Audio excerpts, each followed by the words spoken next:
traitant est finalement le premier acteur du retour au travail puisqu'il est prescripteur de l'arrêt de travail et c'est aussi l'interlocuteur qui a la connaissance de l'ensemble du dossier, à la fois sur les aspects médicaux mais aussi psychologiques, sociaux, sur l'histoire personnelle des patients et donc il va être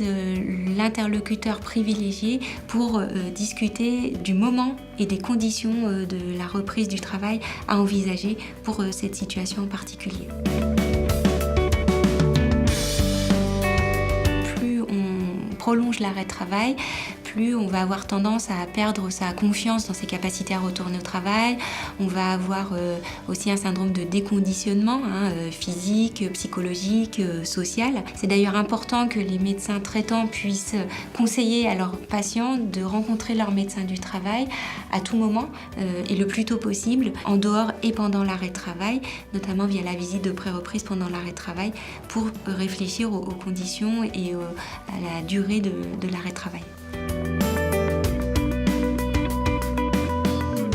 Important et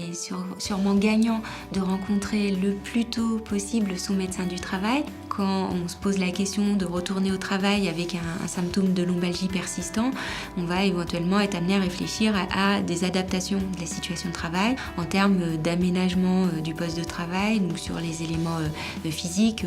port de charge, maintien de posture prolongée par exemple, ou en termes d'organisation du travail,